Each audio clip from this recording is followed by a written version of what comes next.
Tungguin. Bosnya belum datang barangkali Pak. Nggih, turun nggih. Kita mulai nggih. Assalamualaikum warahmatullahi wabarakatuh. Bismillahirrahmanirrahim. Alhamdulillahirabbil alamin. Wa bihi nasta'inu ala umurid dunya waddin. Wassalatu wassalamu ala asyrafil anbiya'i wal mursalin. Sayyidina wa habibina wa syafi'ina wa qurrati a'yunina wa maulana Muhammadin wa ala alihi wa ashabihi wa dzurriyyatihi ajma'in. Amma ba'du. Asyhadu an la ilaha illallah wa asyhadu anna Muhammadar Rasulullah wa ufawwidu amri ilallah. Innallaha basirum bil ibad. Hasbiyallahu la ilaha illa huwa alaihi tawakkaltu wa huwa rabbul arsyil azim. Qala Allah ta'ala fi kitabihil karim hikayatan an nabiyillahi Musa alaihi salam. Rabbi syrah li sadri wa yassir li amri wahlul 'uqdatam min lisani yafqahu qawli.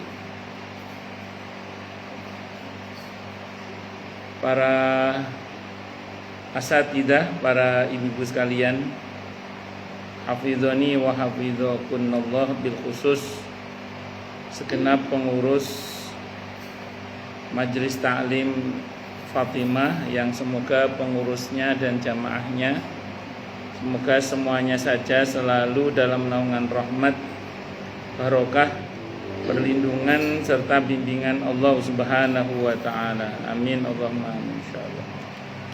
Dan bil khusus sahibul hajatnya siapa? Oh, belum datang. Oh ya udah. Semoga beliau berdua beserta keluarganya dan kita semua lah ya, semoga selalu dalam naungan rahmat, barokah, perlindungan serta bimbingan Allah Subhanahu wa taala.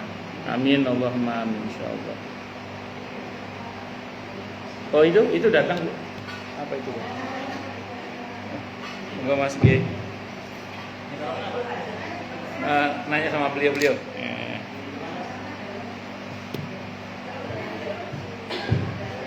Dan tentu saya doakan semoga kemuliaan ibu-ibu sekalian selalu dijaga dan ditingkatkan terus oleh Allah Subhanahu wa taala sebagai seorang muslimah, sebagai seorang istri, sebagai seorang ibu, dunia hingga surga. Amin Allahumma amin insyaallah. Allahumma inna nas'aluka ilman nafi'a wa rizqan thayyiba wa amalan mutaqabbala wa fatahallahu alaina futuhal arifin. Allahumma inna na'udzubika min ilmin la yanfa' wa amalin la yurfa' wa qalbin la yakhsha' wa du'a'i la yusma'. Allahumma ati anfusana taqwaha wa zakkiha anta khairum man zakkaha anta waliyuha wa maulaha. Amin Allahumma amin insyaallah.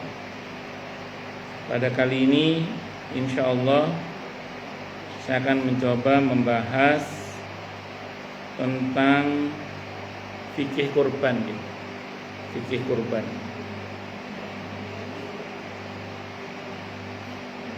Pengertian kurban secara bahasa atau dalam bahasa Arabnya kurban itu disebut dengan al-udhiyah. Udhiyah itu diambil dari kata adha. Makna adha adalah permulaan siang setelah terbitnya matahari. Dan duha yang selama ini sering kita gunakan untuk sebuah nama sholat, itu sholat duha di saat terbitnya matahari hingga menjadi putih cemerlang. Jadi waktu duha itu waktu di mana matahari terbit setinggi penggala, terus cahayanya begitu terang tapi belum menyengat, itu waktu duha. Disebut Idul Adha karena salat itu dikerjakan di waktu duha. Nah, pekerjaan menyembelih itu namanya udhiyah. Karena binatang kurban itu baru boleh disembelih setelah sholat Idul Adha. Kalau belum sholat Idul Adha, namanya bukan kurban, ya sedekah biasa aja. Waalaikumsalam warahmatullahi wabarakatuh. Monggo. Jadi kalau binatang kurban itu harus disembelih, baru sah disembelih sebagai kurban kalau setelah sholat Idul Adha. Kalau bahasa Al-Qur'annya fasholli li rabbika wanhar. Sholat dulu baru motong kurban. Kalau belum sholat Idul Adha, maka belum sah sebagai kurban. Ustadz, kalau yang kurban haid bagaimana? Bukan soal orangnya, tapi sudah dilaksanakan sholat Idul Adhanya, itu maksudnya. Kalau orangnya nggak sholat Idul Adha nggak apa-apa, kayak yang sakit misalnya, atau mungkin lagi menstruasi misalnya, atau ada halangan yang lain apalah sehingga tidak sholat Idul Adha, tetap bisa dikerjakan kurbannya. Yang penting sudah selesai sholat Idul Adha. Itu seperti itu. Kalau belum sholat Idul Adha, namanya bukan kurban, ya sedekah biasa aja, nyembelih biasa, ya. Pahalanya juga biasa, bukan luar biasa. Yang luar biasa kalau kurban itu. Dulu waktu saya masih di Surabaya, pernah guru saya itu habis sholat Idul Adha itu tahu-tahu sudah dihidangkan daging yang sudah matang, plus satenya, plus gulenya. Kata guru saya, loh ini kok sudah ada? Iya Pak Kiai, sengaja kita ambil satu kambing dulu, kita potong duluan sebelum. Wah, kata Kiai saya, gak bener ini Pak. Kalau mau bener nanti setelah selesai sholat Idul Adha. Kecuali ada orang yang nitip akikah. Nah, kan ada kadang orang nitip akikah itu ada. Kalau ada orang nitip akikah, boleh dipotong sebelum sholat Idul Adha. Cuman kalau orang akikahnya pengen dapat pahala kurban, sama dipotongnya nunggu selesai sholat Idul Adha. Itu seperti itu. Nah terus kemudian, atau ada orang yang nitip dari orang luar Islam, itu boleh dipotong sebelum sholat Id, tidak apa-apa. Kayak di masjid saya, di dekat rumah itu ada masjid, itu ada gereja nitip satu kambing untuk dipotong, ya terserah masjid lah. Ya kan, karena yang nitip gereja kan tidak mungkin kurban namanya kan. Nanya ke saya, gimana Ustadz? Ya kalau nggak ada agenda apa-apa terima saja saya. Terima nanti sebagai apa? Ya enggak, bukan sebagai kurban, ya motong aja udah. Nah, yang itu boleh dipotong sebelum sholat Id itu. Kenapa? Karena statusnya bukan kurban. Termasuk yang boleh dipotong sebelum sholat Id itu yang bukan kurban lagi, apa contohnya? Patungan anak-anak sekolah itu. Anak sekolah itu kan patungan sekian ratus siswa, patungan beli sapi. Kan kalau dibikin tidak sah itu kurbannya. Kan sapi itu 7 orang. Iya. Nah ini patungan satu sekolah sekian ratus orang mau kurban sapi, ya otomatis kurbannya tidak sah. Maka andaikan anak-anak SD ini motong sebelum sholat Id itu boleh, tidak apa-apa. Kenapa? Karena statusnya bukan kurban, tapi latihan kurban. Cuman karena latihan kurban ya sebaiknya dikerjakan setelah sholat Idul Adha. Namanya juga latihan. Nah, sah sebagai latihan, tapi bukan sah sebagai kurban. Karena kalau kurban itu sapi patungannya 7 orang. Itu seperti itu. Jadi ini penting untuk diperhatikan karena berkaitan dengan keabsahan kurban, supaya dapat pahala keutamaan apa? Kurban. Itu seperti itu. Adapun al-udhiyah, kurban menurut syariat adalah sesuatu yang disembelih dari binatang ternak yang berupa onta atau yang serupa itu, sapi atau yang serupa itu, dan kambing atau yang serupa itu. Karena onta itu jenisnya banyak, sapi jenisnya juga banyak, kebo termasuk jenis sapi nanti ya. Kemudian kambing itu juga bentuk apa? Jenisnya banyak. Tapi intinya satu Bu, kalau bahasa Al-Qur'annya bahimatul an'am. Bahimatul an'am itu Bahimatul an'am itu kalau orang Jawa bilang nyebutnya rojokoyo. Rojokoyo itu sapi, kambing, kebo, Termasuk kalau orang Arab ya ada onta yang kakinya itu belah dua gini, Bu. Kakinya belah dua. Karena kalau kuda nggak belah dua, kuda itu gini kakinya. Maka kuda nggak masuk binatang kurban. Tapi menarik, Bu. Sependek yang saya baca dalam kitab fikih itu, seingat saya ini pendapat Ibnu Abbas. Bagi yang tidak mampu menyembelih, saya ulang ya, bagi yang tidak mampu menyembelih onta atau sapi atau kambing, usahakan setelah sholat id sampai dengan hari tasyrik itu, selama hari tasyrik itu, usahakan tetap motong walaupun motongnya semampunya. Motong bebek, monggo. Motong bebek misalnya, motong ayam. Kalau tanya apakah itu kurban? Bukan kurban, tapi syiar kurban. Ya, jadi ikut mensyiarkan kurban. Tapi beli hidup dipotong ya, jangan beli matangnya, jangan beli dagingnya, jangan. Karena udhiyah itu motong. Itu niatnya syiar kurban, tapi bukan kurban, itu syiar kurban aja niatnya. Itu kata para ulama begitu. Yang berkata itu diantaranya Ibnu Abbas. Sependek yang saya ingat Ibnu Abbas yang berkata itu. Biar kita dapat pahala syiar. Nah, bagi yang tidak mampu, ya, bagi yang tidak mampu. Kalau yang mampu tentu sepatutnya dia berkurban. Itu seperti itu. Pun. Tadi onta, sapi dan kambing atau yang serupa dengan itu untuk mendekatkan diri kepada Allah Subhanahu wa taala yang disembelih pada hari raya Idul Adha setelah salat Id tepatnya, dan hari tasyrik. Hari tasyrik itu adalah 11, 12, 13. Itu Dzulhijjah. Kalau dalam sebuah hadis riwayat Ad-Daruqutni dan Imam Al-Baihaqi dikatakan kullu ayyamit tasyriqi dabhun. Setiap hari-hari tasyrik adalah waktu menyembelih kurban. Malah kalau pengalaman saya tahun kemarin tepatnya ya, itu kalau kita selesai sholat id kan motong kambing biasanya itu. Hari berikutnya itu kan beberapa pedagang akan membawa pulang kampung dagangannya. Itu dijual murah biasanya itu. Saya tahun kemarin di WA, Ustaz ini ada kambing, kalau mau kita jual murah. Kalau di hari Id dijual 3,5 juta misalnya ya. Kalau itu dijual 2 juta misalnya. Sehingga nggak usah dibawa pulang ke kampung kalau mau. Lah itu andaikan saya mau beli, tapi karena saya ikut di kloter pertama jadi nggak beli juga itu. Andaikan saya beli kambing itu, saya potong di hari ke-11, 12 atau 13 itu masih kurban namanya. Ya, jadi kurban itu nggak harus pada hari Idul Adha itu. Bisa tanggal 11-nya, bisa tanggal 12-nya, bisa.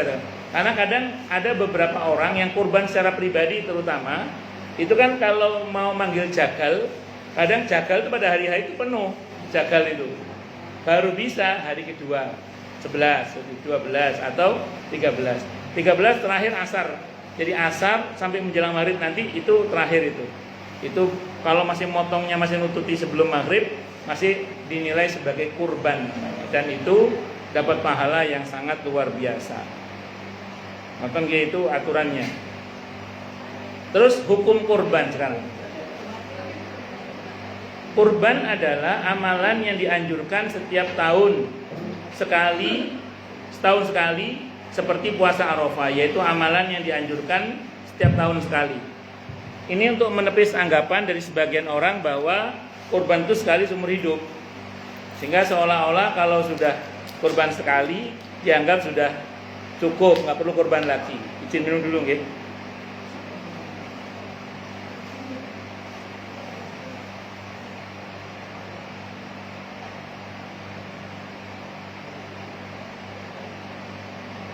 Tidak ada anggapan sebagian orang bahwa seolah-olah kalau udah kurban sekali berarti nggak perlu kurban lagi.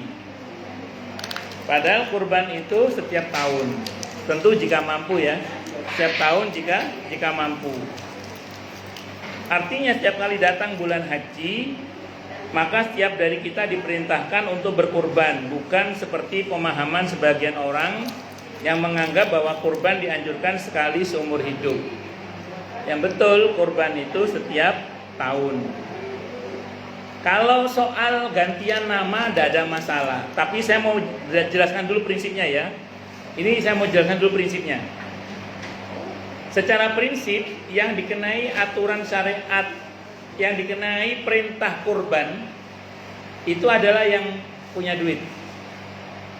Saya ulang ya.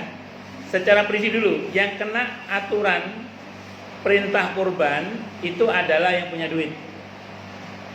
Yang punya duit siapa? Bapaknya. Ya bapaknya yang kurban. Itu dulu aturan dasarnya dulu ya. Yang punya duit istrinya yang kurban. Kalau kurban dua-duanya lebih bagus. Nah, gitu seperti itu. Kalau yang punya duit anaknya yang kurban. Baik, sekarang kalau masing-masing kurban bagus loh ya. Jadi bukan dilarang, malah bagus. Ada 6 anggota keluarga motong 6 kambing, boleh silahkan. Atau ada 7 anggota keluarga motong 1 sapi, bagus, tidak ada masalah itu. Itu dulu ya, itu dulu. Nah, tapi kita bicara realitas sekarang. Bahwa kadang yang kurban hanya 1 karena yang punya duit cuma 1. Yang lain kan statusnya diberi misalnya. Nah, kadang kayak tadi pagi kasus pengajian saya tadi pagi. Beberapa orang itu gini, masa bapak melulu namanya, sesekali biar atas nama saya dong. Masa yang terkenal cuma suaminya doang, istrinya nggak pernah disebut. Nah, betul boleh nggak kurban misalnya tahun ini atas nama suami karena dia punya duit, terus besok atas nama istri, besok atas nama anaknya, boleh nggak? Ini jawabannya ya. Saya ulang dulu ya. Secara prinsip dalam fikih madhab Syafi'i terutama, yang dikenai perintah itu yang siapa tadi Bu? Yang punya duit. Oke, yang punya uang. Sekarang misalnya tahun ini suaminya mau atas nama istrinya, boleh, tapi ada ketentuannya. Pertama, harus ngomong ke istrinya, harus izin ke istrinya. Dek, tahun ini kurban atas nama kamu ya. Kalau istrinya mengatakan, enggak, aku enggak mau. Ada istri begitu, kenapa? Karena nanti kalau aku kurban, nanti aku nggak bisa motong kuku dong, nggak bisa cukur, nggak bisa ke salon aku misalnya gitu, misalnya.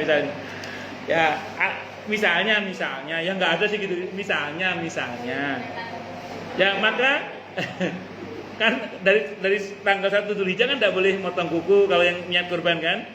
Nah, akhirnya istri tidak mau. Kalau istri tidak mau tidak boleh dipaksa karena dia nggak mau misalnya, tapi jarang sih, kebanyakan sih mau. Nah, tapi kalau istri mengatakan mau, maka suami ngomong, ya udah nanti kamu niat kurban ya. Yang niat istrinya, karena yang kurban atas nama istrinya nanti gitu. Bisa dipahami maksudnya nggih? Hanya niat kurban istrinya. Satu dulu. Atau anak juga sama. Dek, tahun ini mama mau kurban atas nama kamu ya. Kalau anaknya mengatakan, "Oke, Ma." Udah jadi. Ya udah nanti kamu kurban, kamu niat deh ya. Nanti satu Dzulhijjah niat kurban ya nanti ya. Pokoknya sudah mulai pasang niat kurban nanti. Ya mah itu. Ya, itu kalau anaknya tidak mau, tidak bisa dipaksa. Kenapa? Karena status kita mengkurbankan. Nah, sama dengan nanti kalau ke pembantu juga sama. Jenengan mau motong mau motong sapi misalnya. Kayak misalnya jenengan Bu Hera kan sekeluarga cuma 4 misalnya. Oh, sama mantu 5 sekarang ya. Jadi suami, istri misalnya gitu, terus Bu Hera kan sama suami, terus 2 anak sama mantu 5 kan. Sementara Bu Hera mau motong sapi, kan ada 2 lagi yang sayang ini, kalau walaupun 5 tidak apa-apa, cuma kan sayang 2 ini. Akhirnya ngajak pembantunya atau karyawan ini misalnya, atau ngajak siapa, pembantu atau siapa. Itu sama mesti ngomong, saya ajak kurban sapi ya, bareng-bareng sama saya. Kalau bibi iya Bu, sudah jadi.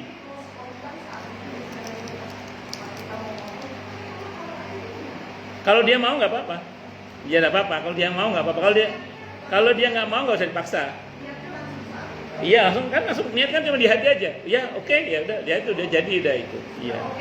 Iya sudah niat kan berarti kan ya otomatis itu. Itu seperti itu. Itu secara prinsip. Nah sampai sini mudah-mudahan gini Bu ya. Mudah-mudahan ini menjawab penasaran sebagian orang. Ini kan menjawab gini. Makanya gini, kalau dalam mazhab Syafi'i tidak boleh kurban atas nama orang yang sudah mati kecuali orangnya berwasiat. Itu kalau dalam mazhab Syafi'i. Ya, jadi contoh misalnya, jenengan kurban atas nama orang yang meninggal. Kalau dalam mazhab Syafi'i loh ya, itu tidak boleh kecuali dia wasiat. Dulu masih hidup ngomong, "Dok, pokoknya aku besok kurban ya. Nah, ada pesan dari orang tua, oke, masuk. Tapi kalau enggak, maka dalam madzhab Syafi'i tidak boleh. Kenapa? Karena gimana izinnya udah meninggal? Bagaimana niatnya beliau? Beliau sudah meninggal. Sementara ini uang kita. Kecuali ada wasiat. Kalau wasiat berarti kan beliau sudah niat, berarti kan sudah pingin berarti itu. Itu seperti itu. Ya, walaupun nanti ada pendapat yang membolehkan, cuman dalam madzhab Syafi'i tidak boleh. Memang pendapat yang paling kuat lah, itu tidak boleh. Bisa dipahami maksudnya, nggih? Namun harus saya akui ada yang membolehkan juga. Walaupun nanti yang pendapat yang paling kuat mengatakan tidak boleh. Malah kemarin ada seorang anak yang agak maksa mau kurban atas nama bapaknya yang sudah meninggal. Saya bilang tidak apa-apa. Cuman sebenarnya kalau Anda mau, sampean kurban dhewe ae, sampean kurban. Anda kurban atas nama diri Anda itu sudah diotomatiskan orang tua Anda dapat. Kan kayak jenengan ngaji gini, ini Anda ngaji gini, kita ngaji gini, saya ngaji gini. Ini sudah diotomatiskan, orang tua kita dapat pahala yang sama dengan kita. Sudah diotomatiskan. Jenengan korban itu sudah diotomatiskan orang tua kita dapat pahala yang sama dengan kita. Sama. Kenapa kok sama? Karena kita hasil usaha orang tua kita. Karena kita hasil usaha orang tua kita. Paham nambadan? Ya, walaupun nanti saya ulang ada ulama yang membolehkan. Ya, saya tidak bisa mungkiri Bu, ada sebagian orang itu soal rasa ya. Aku pengen nih korban sama orang tuaku, yes, monggo lah. Pakai pendapat yang membolehkan. Ada pendapat yang membolehkan, ada. Cuman kalau pendapat yang paling kuat mengatakan tidak boleh. Kecuali ada wasiat. Baik, kalau mau maksakan tidak apa-apa. Silakan, ada pendapat yang membolehkan juga. Cuman walaupun pendapatnya tidak lebih kuat dalam hal ini. Sependek yang saya pahami ya. Wallahu alam bisawab. Bon. Lanjut. Pendapat yang pertama, hukum menyembelih kurban menurut mazhab Imam Syafi'i dan jumhur ulama adalah sunnah yang sangat diharapkan dan dikukuhkan, namanya sunnah muakkadah. Jadi nggak wajib. Ibadah kurban adalah termasuk syiar agama yang memupuk makna kasih sayang dan peduli kepada sama yang harus digalakkan. Nah, sunnah di sini ada dua macam. Sunnah muakkadah tadi ya. Nah, sunnah itu dalam hal kurbannya ada dua macam. Ada sunnah ainiyah, ada sunnah kifayah. Saya mau terangkan dulu. Yang pertama sunnah ainiyah. Tadi saya contohkan misalnya Bu Hera tadi kan 5 orang, motong kambing 5 misalnya. Itu namanya sunnah ainiyah. Masing-masing kurban. Iya. Itu namanya sunnah ainiyah namanya. Nah, kalau Bu Hera 5 orang, motong kambing cuma 1 atau 2, itu namanya sunnah kifayah. Maksudnya bagaimana? Dengan 1 atau 2 orang motong kambing di keluarga itu, maka yang lain terbebas dari makruh pada hari itu, sehingga semua keluarga dapat bagian pahalanya. Itu namanya motong 1, sekeluarga dapat pahala semua. Kenapa? Ini pendekatan fikihnya gini Bu, pendekatan fikihnya. Misalnya tadi ada 5 anggota keluarga, 1 yang kurban, di keluarga itu ada 1 yang kurban. Begitu motong kurban, gitu, maka di permotong kurban itu berarti orang yang berkurban itu beserta keluarganya telah meninggalkan makruh pada hari itu. Kan kurban sunnah, lawannya sunnah apa? Makruh. Berarti orang kalau nggak kurban dapat makruh.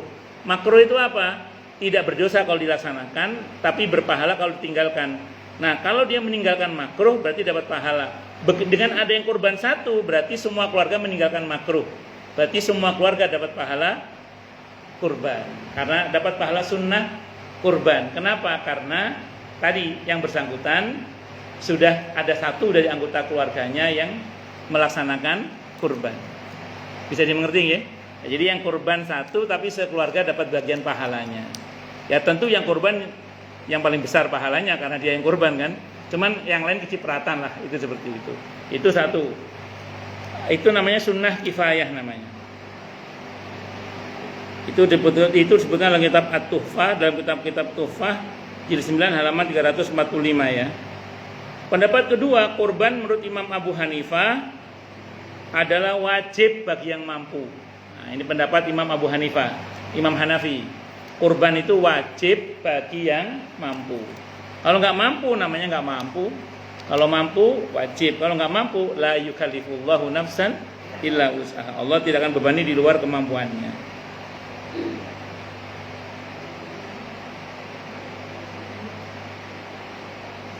Nah, tadi kan kalau dalam madhab Syafi'i, hukum kurban itu sunnah muakkadah.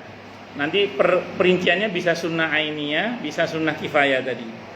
Terus sekarang, tapi jangan salah, ada kalanya kurban itu berubah menjadi wajib hukumnya. Nah, kalau kurban ini wajib hukumnya, yang berkorban tidak boleh makan sedikit pun dari daging kurban itu. Jadi yang berkorban itu tidak boleh makan sedikit pun dari binatang kurbannya itu. Kalau sampai jadi wajib. Kapan itu jadi wajib? Yang pertama, ketika orang yang kurban itu nadar. Nadar itu janji kepada Allah.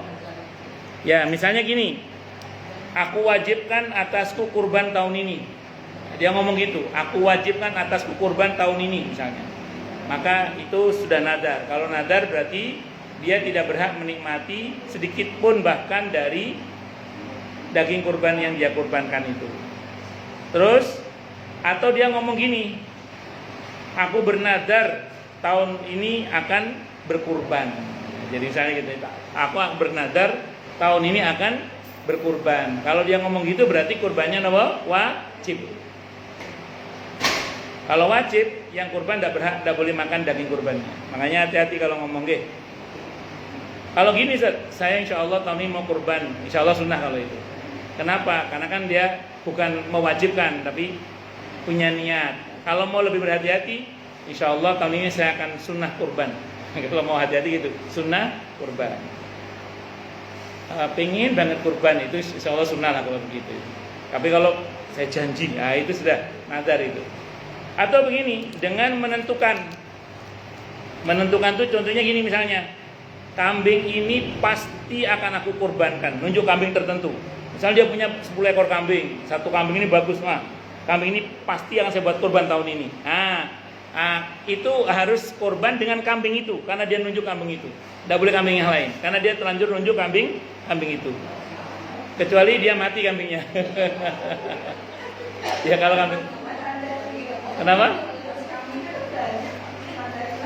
Dan harus tandai, dan seharusnya harus kambing dia, jangan kambing orang. Kalau kambing orang, ya, iya. Karena kalau kambingnya nggak mau repot juga.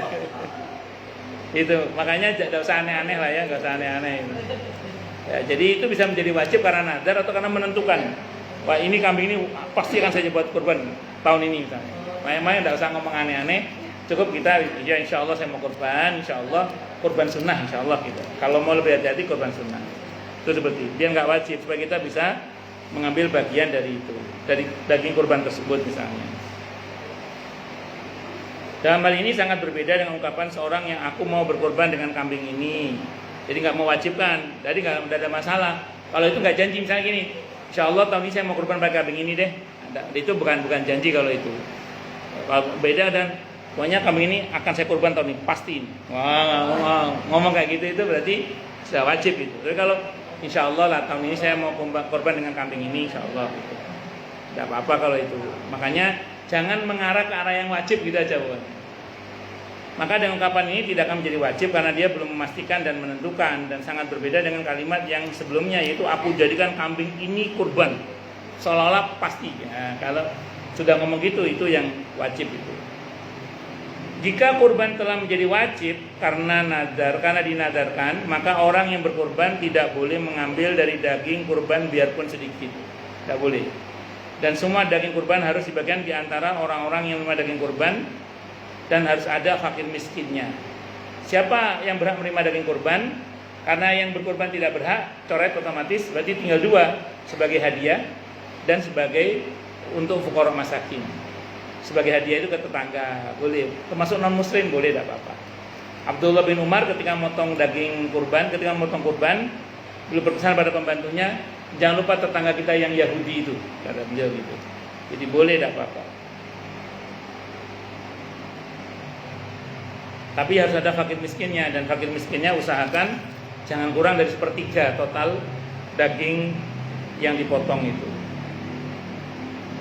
Hukum bergabung dalam satu kurban. Ini banyak patungan ya, patungan sapi terutama. Kalau patungan unta ini nggak ada.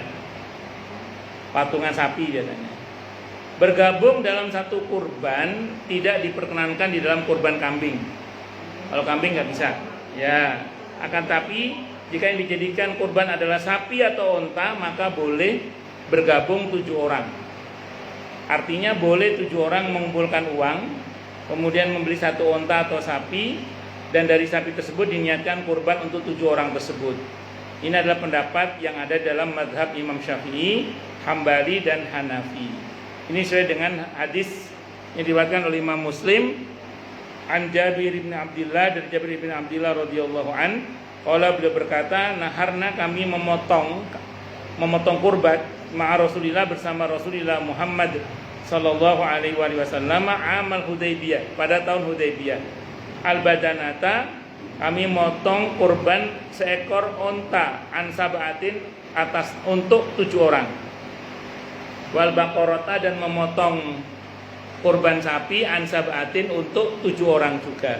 Ini hadisnya Sahih Muslim. Nah, jadi nanti kurbannya yang motong nyebut Bismillahirrahmanirrahim taqabbal min, siapa namanya 7 orang itu. Dan 7 orang dengan sebut nama 7 orang itu otomatis keluarganya dapat pahalanya insyaallah. Tadi karena terbebas dari makruh pada hari itu, karena ada satu anggotanya yang sudah kurban, karena namanya sunnah kifayah tadi itu namanya. Kalau satu kambing patungan tidak bisa. Kambing satu orang, gitu ya. Kalau yang beli patungan bagaimana? Maka atas nama satu orang. Misalnya satu keluarga ya, suami, istri, anak patungan, beli satu kambing. Nah ini terus atas nama siapa? Karena semua punya saham, maka atas nama kepala keluarga tidak ada masalah. Atau gantian, atau yang paling banyak urunannya misalnya. Nah, atas nama satu, dan tidak usah khawatir, keluarga yang lain tetap dapat bagian pahalanya sekeluarga itu, insya Allah. Itu seperti itu. Makanya gini tadi Bu, patungan anak sekolah SD itu, yang beli sapi 1, atau anak SMP patungan beli sapi 2 misalnya, itu tidak dihitung sebagai kurban. Kenapa? Karena yang patungan ratusan.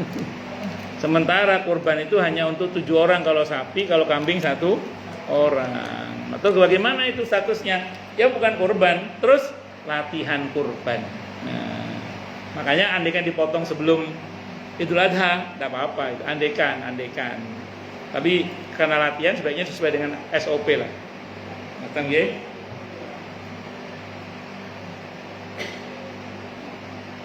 Dalam madhab Imam Malik, ini kalau madhab Maliki, ini madhab Maliki ya, tidak boleh menggabungkan kurban dalam satu sembelian, tidak boleh. Patungan tidak boleh. Termasuk di dalamnya adalah sapi, termasuk patungan sapi tidak boleh. Artinya menggabungkan kurban tidak sah jika ada 7 orang bergabung dalam satu unta. Misalnya itu juga tidak sah. Itu kata Imam Malik. Akan tetapi seseorang kalau ingin berkorban, yaitu dengan cara setiap satu orang dengan satu kambing, satu orang satu sapi, satu orang satu onta, itu mazhab Maliki itu mazhab Maliki. Ya monggo kalau mau ikut pendapat ini, berarti satu orang satu sapi, berarti boleh. Makanya saya bilang tadi, misalnya ibu mau motong sapi, anggota keluarga ibu cuma 5 orang, ibu nggak mau ngelibatin yang lain, keluarga aja lah, boleh nggak? Boleh, tidak apa-apa. Bahkan andaikan satu sapi satu orang itu ya tidak apa-apa. Saya masih ingat dulu zamannya ketua partai Golkarnya Pak Yusuf Kalla itu kan saya tutup Golkar itu nomor partainya nomor 23. Nah, Pak Yusuf Kalla itu kurban sapi sebanyak 23, sebanyak nomor partainya. boleh, tidak apa-apa, silakan aja. Nah, jadi andaikan Pak Yusuf Kalla setiap keluarga diniatin satu orang satu sapi, boleh, tidak apa-apa. Nabi pernah melakukan, kapan? Ketika haji wada, seingat saya. Itu sependek yang saya pernah baca, satu istri beliau itu satu sapi. Jadi satu orang satu sapi. Nabi pernah melakukan hal itu. Jadi ini untuk menunjukkan bahwa itu boleh gitu nggih, maksudnya nggih. Misalnya jenengan wis sugih gak ketulungan misalnya. Wis sugih tenanan wis. Akhirnya per satu keluarga satu orang satu sapi. Deweni wis. Boleh tidak apa-apa, silakan kalau mau. Dan kalau mampu. Kadang mau tapi nggak mampu, itu masalahnya. Semoga mau dan mampu, nggih. Amin. Allahumma amin insyaallah. Pun yang paling bahaya itu mampu tapi tidak mau. Itu yang buruk, itu yang buruk itu. Itu yang buruk itu. Kalau mau tapi tidak mampu masih mending itu, masih ada pahalanya masih insyaallah. Begitu juga dalam madhab Imam Syafi'i, jika ada orang ingin berkurban dengan satu onta atau sapi atau diperkenankan, artinya dalam madhab Imam Syafi'i satu onta atau satu sapi bisa dijadikan kurban untuk satu orang atau lebih hingga 7 orang juga boleh, nggak apa-apa. Kalau satu sapi gede satu untuk 8 orang boleh, untuk yang ke-8 nggak sah sebagai kurban. Kan ada misalnya satu ekor sapi gede untuk 8 orang, maka yang sah hanya untuk 7 orang saja. Yang satu orang berarti ada yang tidak sah itu, yang paling bontot misalnya, yang paling belakang misalnya itu bisa nggak sah. Caranya gimana supaya sah? Ya ini cerita ya, cerita udah tahu betul apa enggak cerita ini, cuma katanya sih bener cerita ini. Jadi ada seorang datang ke seorang kiai di Jawa Timur. Pak Kiai, saya mau kurban sapi gede Pak Kiai, sapi limusin lah atau apa yang gede itu, tapi untuk 8 orang Pak Kiai, boleh nggak Pak Kiai? Kata Pak Kiai itu, coba lihat sapinya. Gede ya sapinya ya, gede Pak Kiai, boleh kan Pak Kiai? Boleh, kata boleh. Yang naik siapa saja kata Pak Kiainya itu. Yang naik ini Pak Kiai, saya, istri saya, anak. Termasuk anak saya yang paling kecil tuh Pak Kiai. Ada anak paling kecil itu. Anak paling kecil itu ikut juga. Ikut Pak Kiai, itu yang ke-8 Pak Kiai. Wah ini kalau anak saya yang kecil itu naik sapi ini nggak sampai Pak ini, nggak nyapok Pak ini, nggak sampai dia ketinggian sapinya Pak. Butuh tangga Pak, butuh tangga. Apa tangganya Pak Kiai? Kambing 1 Pak. Oh ya sudah. Akhirnya pas 8 kan. Jadi sapi yang 7 tambah kambing 1 udah pas itu 8. Itu bahasa-bahasa diplomatis ya. Tapi sebenarnya cerita ini punya spirit Bu ya. Apa? Kadang begini Bu, di masyarakat itu kadang kita ketemu dengan beberapa orang yang ngeyel pengen kurban, tapi kadang tidak memenuhi syarat kurban misalnya. Akhirnya kalau saya sering bilang udah terima aja, andaikan pun tidak jadi kurban itu jadi sedekah. Kayak contoh tadi, kalau pakai disiplin madzhab Syafi'i ya, kurban atas nama orang yang sudah meninggal itu nggak sah sebagai kurban untuk yang sudah meninggalnya itu. Tapi terima aja nggak apa-apa, atau jadinya sedekah. Misalnya jenengan kurban sapi nggih, 7 orang kan. Di antara 7 orang itu ada yang sudah meninggal. Maka untuk yang sudah meninggal itu nggak sah, tapi untuk jenengan tetap sah, nggak ada masalah. Udah terima aja, nggak ada masalah. Nggak usah ngeyel, nggak usah berantem dengan. Kadang-kadang itu soal rasa itu kan, rasa pengin. Walaupun tadi saya ulang, ada pendapat yang tetap membolehkan. Cuman tadi pendapat itu memang lemah gitu. Sependek yang saya pahami ya, itu seperti itu. Pun bisa dimengerti ya. Nah, itu contoh. Atau tadi ada dari pihak di luar Islam pengen kurban, udah terima aja. Selama tidak ada tendensi macam-macam, terima aja. Kan nanti jadinya kan ya motong sapi atau motong kambing biasa. Itu seperti itu. Pun 1 kambing untuk banyak orang, 1 kambing hanya untuk 1 orang. Jika ada orang yang bergabung 2 atau 3 akan tetapi menyembelihnya adalah 1 kambing, maka hal tersebut adalah tidak sah sebagai kurban. Kalau dipaksakan jadinya motong biasa itu. Ini sangat berbeda dengan jika sebuah keluarga, ini saya ulang ya, ini kata-katanya ya. Sangat berbeda dengan jika sebuah keluarga terdiri dari 10 orang dengan rincian 2 suami istri, bukan 2 suami ya, 2 suami istri maksud saya, dan 8 anak. Kemudian mereka hanya memiliki 1 kambing, sehingga mereka hanya menyembelih 1 kambing untuk salah satu dari mereka yang rosyid itu yang memenuhi syarat kurban, misalnya kepala keluarga misalnya. Maka yang menyembelih 1 kambing tersebut telah melaksanakan sunnah ainiyah, dan yang lainnya secara otomatis terikutkan dalam sunnah kifayah. Bisa dipahami nggak maksudnya? Ya, tadi saya contohkan, misalnya ini contohnya 10 anggota keluarga. Atau tadi contohnya Bu Hera tadi ya, 5 kan? 5 misalnya. Nah, 5 ini motong kambing 1. Atas nama siapa? Atas nama yang punya duit. Ya, yang punya duit siapa? Kalau patungan ya dipilihlah siapa yang paling layak atas nama kurban di keluarga itu. Misalnya kepala keluarga. Maka begitu keluarga motong, itu yang motong itu kan melaksanakan sunnah ainiyah. Dia yang melaksanakan kurban. dan seluruh anggota keluarganya dapat sunnah kifayah, dapat kecipratan pahala seluruhnya karena hari itu dia telah terbebas dari makruh pada hari itu. Makanya dia mendapatkan pahala. Jadi nggak usah khawatir. Kalau gitu boleh. Yang nggak boleh satu kambing atas nama si Wati, si Wato, si Wiwit misalnya, itu tidak boleh, tidak boleh.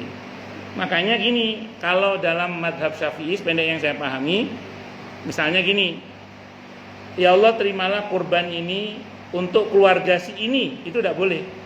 Karena kan keluarga isinya banyak. Tapi kalau begini boleh. Allahumma taqabbal min Muhammad wa ali Muhammad. Itu kan contoh Nabi gitu ya. Ya Allah terimalah ini dari Muhammad. Yang kurban siapa? Nabi Muhammad SAW, terus dan keluarga Nabi Muhammad. Itu boleh. Ya Allah terimalah kurban ini dari Pak Joko dan keluarga Pak Joko. Maksudnya apa? Ya ini untuk Pak Joko, keluarga Pak Joko tetap kecipratan pahalanya. Kalau gitu tidak apa-apa, silakan. Ya, walaupun disebut Pak Joko aja sudah cukup. Bismillahirrahmanirrahim, taqabbal min Pak Khairani Parani. Terus itu otomatis suami beliau dan sekeluarganya semuanya dapat pahala. Itu gitu nggih. Wallahu alam bishawab. Saya ketemu beliau lagi makan di di Sumarekon. Masya Allah, ternyata dunia itu sempit. Lanjut. Tadi bisa dipahami ya Bu ya, beda ya kalau satu kambing untuk beberapa orang dengan satu kambing untuk satu orang plus nanti keluarganya dapat keutamaannya, itu tidak ada masalah kalau itu. Bisa dipahami bahwa begitu pentingnya kita untuk menghidupkan syiar kurban hingga hari itu benar-benar menjadi hari raya, hari makan dan minum, hari bergembira, sehingga jangan sampai sebuah keluarga sama sekali tidak ada yang berkorban untuk merayakan hari raya. Kalau bisa diupayakan semampunya tentunya ya. Tadi kalau kata Ibnu Abbas, andaikan tidak mampu nyembelih kambing pada waktu-waktu itu, motong apa saja semampunya sudah. Motong ayam ya ayam, motong bebek ya bebek. Kalau mampu, apa niat syiar kurban, niat syiar kurban. Atau kalau mau kambing murah, nunggu kambing menjelang pulang ke kampung itu. Tanggal 12 13 biasanya kambing kan mau dibawa pulang kampung, nah itu biasanya dijual murah biasanya. Saya biasanya kayak tahun kemarin itu ada yang nawari itu. Ya gitu lumayan. Dari yang biasanya 3,5 juta misalnya, karena mau dibawa pulang kampung, daripada dibawa pulang kampung dijual murah sampai 2 juta. Nah, lumayan dapat potongan 1,5 juta. Cuman sayangnya saya nggak beli, kenapa? Karena sudah kurban soalnya. Sudah kurban di hari pertama itu. Itu seperti itu.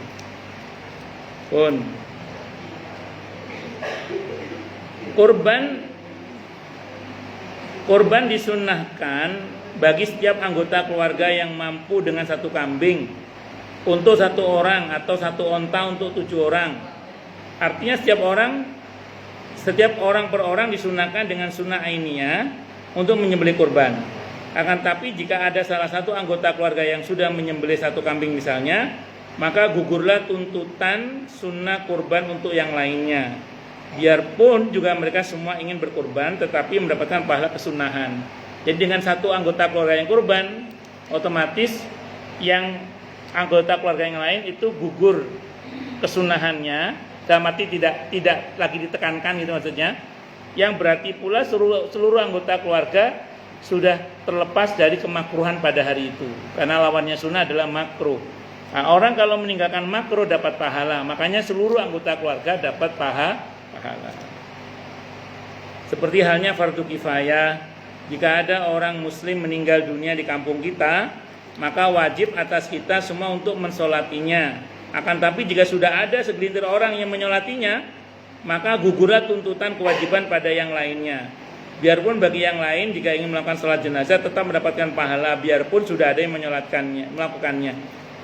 Perbedaannya adalah jika dalam kurban merupakan sunnah kifayah dan di dalam sholat jenazah adalah fardu kifayah. Kalau ditinggalkan semua orang nggak ada ngurus jenazah, maka sekampung itu dosa semua karena statusnya fardu kifayah. Waktu menyembelih kurban, wallahu a'lam bishawab. Baik, silakan yang mau tanya, protes, marah boleh silakan. Masalah itu masalah yang lain boleh, monggo kalau ada. Kalau nggak ada saya teruskan maksudnya. Monggo Bu Halidah dulu apa lebih maaf lebih senior mana? Nggih, monggo Halidah. Ya. Baik. Baik.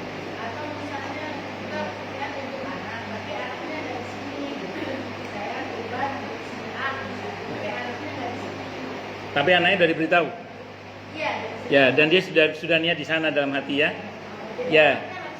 Iya dalam hati. Nah, adapun nanti kalau ke panitia masjid itu cuma laporan saja. Nah, nanti yang motong biasanya nyebut Bismillahirrahmanirrahim taqabbal min, ya Allah terimalah kurbani dari ya si A. Itu udah cukup, itu udah ada masalah. Jadi tidak harus orangnya pulang ke sini, bisa tetap di Jepang sana misalnya gitu. Ya. Harus menyaksikan, tidak harus. Jadi menyaksikan itu tidak harus. Termasuk juga nyembelih sendiri itu juga tidak harus. Cuman kalau mau lebih baik. Hanya catatan gini, kalau untuk nyembelih sendiri tetap harus kepada ahlinya. Kalau kita nggak ahli jangan coba-coba nyembelih sendiri, nanti pingsan lagi lihat darah. Pingsan. Monggo Bu Hera.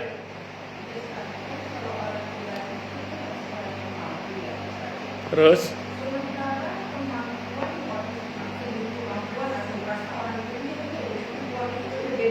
bagus. Gini, kalau penjelasan sebagian para ulama gini, ukuran mampu itu gini. Kalau pada tanggal 10 Dzulhijjah sampai hari tasyrik itu dia punya uang lebih, dan uang lebihnya itu lebih dari kebutuhan maksudnya ya, dan itu bisa untuk beli paling enggak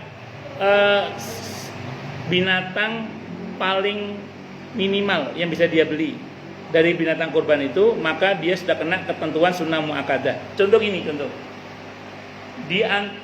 ada orang itu mungkin sebelumnya nggak ada duit, tapi tiba-tiba tanggal 10 Dzulhijjah dia ada duit, dan itu lebih dari kebutuhan, sehingga kelebihan itu bisa lah untuk beli kambing, paling nggak kambing yang paling kecil lah, paling nggak dia ada misalnya paling kecil, misalnya paling minimal dalam standar kurban maksudnya gitu ya.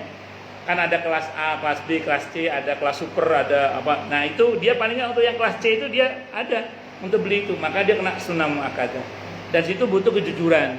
Tapi kalau kan ada juga orang itu di sebelumnya dia punya duit, tapi di pada hari H itu nggak ada duit juga bisa juga. Kenapa? Karena untuk bayar listrik, bayar kuliah anak, misalnya bayar ini, bayar itu, sehingga kebutuhan pokoknya aja dia pas-pasan, apalagi terus untuk kurban. Maka di sini butuh kejujuran pada diri sendiri.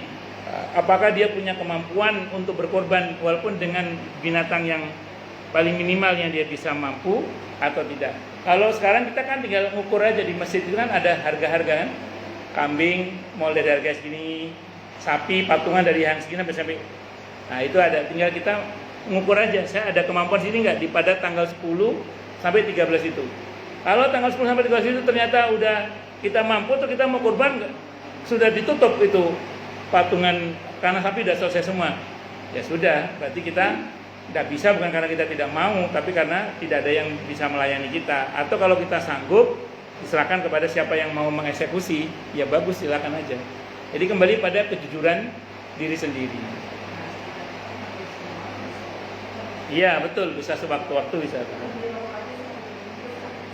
Iya, cari bisa. Padahal kalau digabung bisa cukup untuk kurban bau. Oke, monggo yang lain silakan. Oke, monggo Bu Emma. Oke. Oke.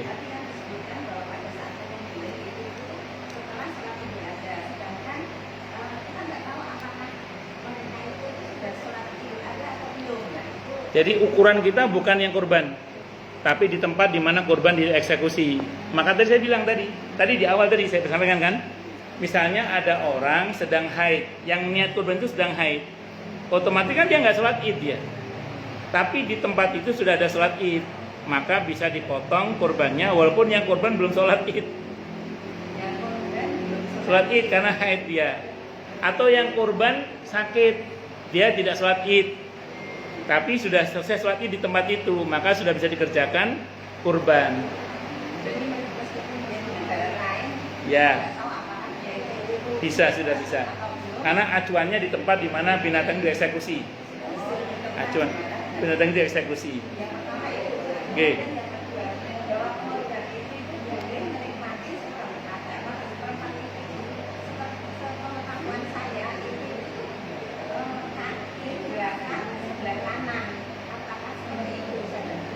Secara prinsip dulu Bu ya, secara prinsip mustahiknya kurban itu ada 3.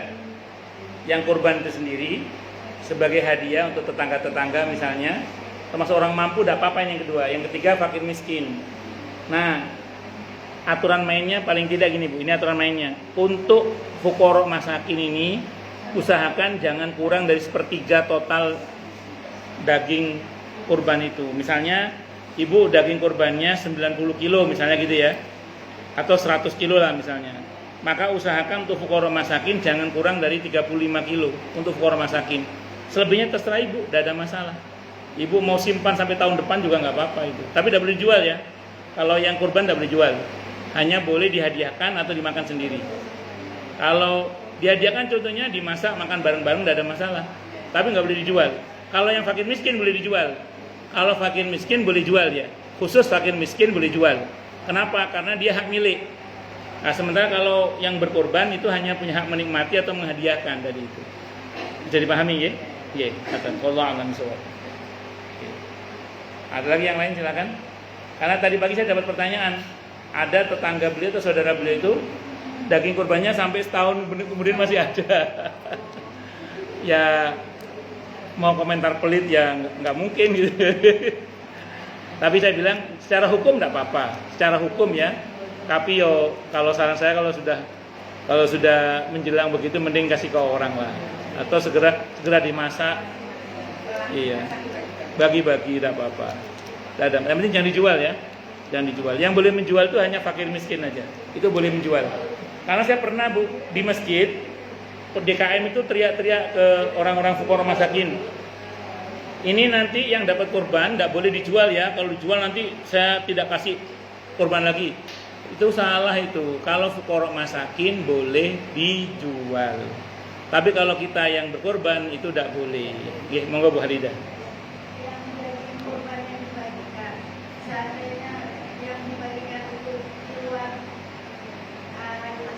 Tidak ada masalah. Yang penting motongnya.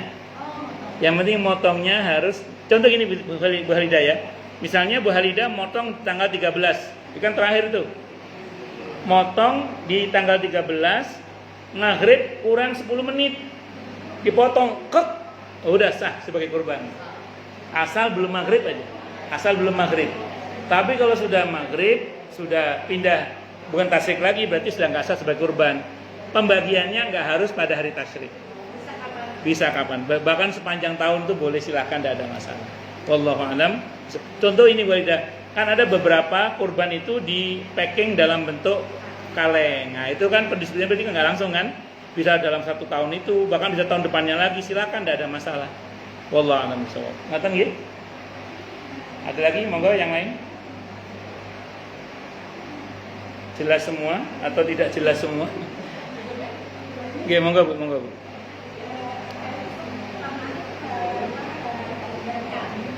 Oke.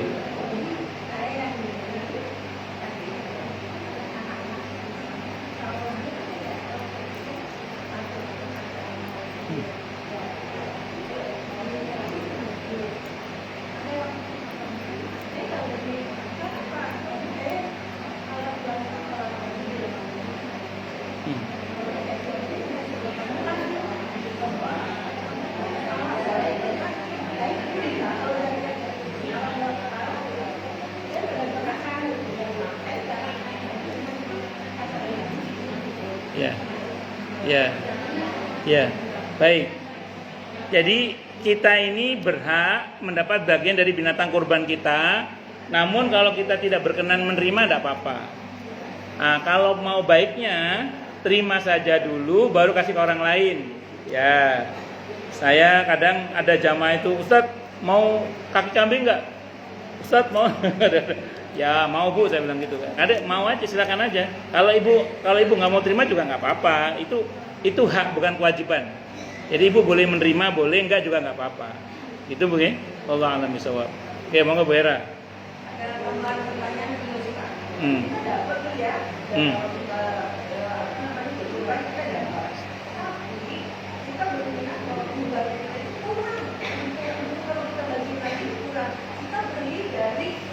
Oh, kita beli dari siapa? Dari Baik. Sebentar. Kalau ibu belinya di pasar untuk nutupi kekurangan, tidak apa-apa kalau itu silakan aja. Jadi yang sisanya itu sodako berarti namanya. Korbannya udah sah korbannya. Kan ceritanya dagingnya kurang toh. Ibu beli lagi, beli di pasar boleh. Tapi kalau ibu beli daging kurban ke panitia tidak boleh. Tapi kalau beli daging kurbannya ke fuqara masakin boleh, tidak apa-apa. Kalau itu tidak apa-apa. Misalnya ada beberapa fuqara masakin itu, ada yang dia kerjasama dengan beberapa pedagang soto mie atau soto daging, sehingga kadang hasil perolehan mereka kurban diserahkan ke mereka untuk dijual. Silakan aja. Kalau ibu bisa mengumpulkan mengkoleksi daging mereka dan ibu beli, silakan, tidak ada masalah. Tapi dari fuqara masakin. Tapi kalau ibu beli ke panitia tidak boleh, karena panitia tidak punya hak untuk menjual, karena panitia itu wakil dari orang yang berkurban. Nah, dia sebagai wakil statusnya. Wallahu a'lam bishawab. Gua yang lain, gua bu tutup, baca tutup, monggo. Nggih, monggo.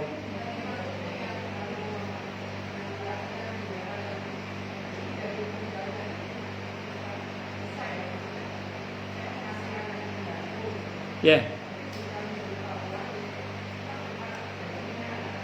Oh, boleh banget, tidak ada masalah. Itu boleh banget, tidak ada masalah. Nggih, boleh.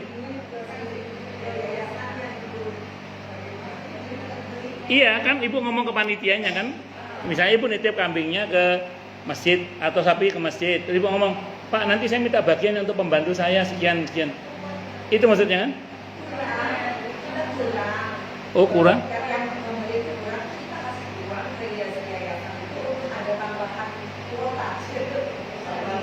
Itu statusnya apa dulu itu? Kalau itu beli, tidak boleh. Kalau beli tidak boleh. Tapi kalau statusnya gini, saya nyumbang masjid dia, nanti saya bagi lebih banyak, misalnya gitu. Saya nyumbang masjid dia, nanti saya. Kalau begitu mungkin tidak ada masalah. Tapi kalau itu jual beli daging kurban, tidak boleh. Tidak boleh, maksudnya nggak boleh itu ya nggak sah jual beli gitu. Karena kita tidak punya hak untuk, panitia tidak punya hak untuk menjual. Kecuali okay. Makanya gini, itu statusnya ngasih uang itu apa? Jual beli atau gini, saya minta jatah lebih ya, insya Allah nanti saya menyumbang ke yayasan deh. Oh, silakan aja kalau begitu. Ya, bukan jual beli akadnya, tapi kita minta lebih karena untuk jatah pembantu tadi. Terus kita ngomong nanti saya insya Allah nyumbang buat yayasan, tapi nyumbang bukan beli. Itu silakan aja kalau begitu. Makanya dalam Islam itu beda akad, beda hukum. Ngaten nggih? Wallahu a'lam bishawab. Ada lagi? Cukup dulu nggih? Baik, kita tutup dengan hamdalah. Alhamdulillahirabbil alamin. Bu Vina kok tumben diam aja. Kita tutup dengan hamdalah. Alhamdulillahirabbil alamin. Semoga kajian kita bisa bermanfaat, mubarakah fi dini wa dunya wal akhirah, untuk kita, keluarga kita, dan seluruh umat Islam semuanya. Dan mudah-mudahan kita semua dijadikan oleh Allah sebagai orang-orang yang sukses dunia akhirat, selamat dunia akhirat, bahagia dunia akhirat, dan dipermudah setiap urusan kita oleh Allah fi dini wa dunya wal akhirah. Semoga Allah limpahkan hidayah selalu untuk kita, semoga Allah tingkatkan selalu hidayah untuk kita, dan semoga Allah berikan hidayah untuk siapapun yang melihat kita. Subhanakallahumma bihamdika, asyhadu an la ilaha illa anta, astaghfiruka wa atubu ilaik. Sallallahu alaihi Muhammad wa alihi wasallam. Saya mohon maaf. Wassalamualaikum warahmatullahi wabarakatuh.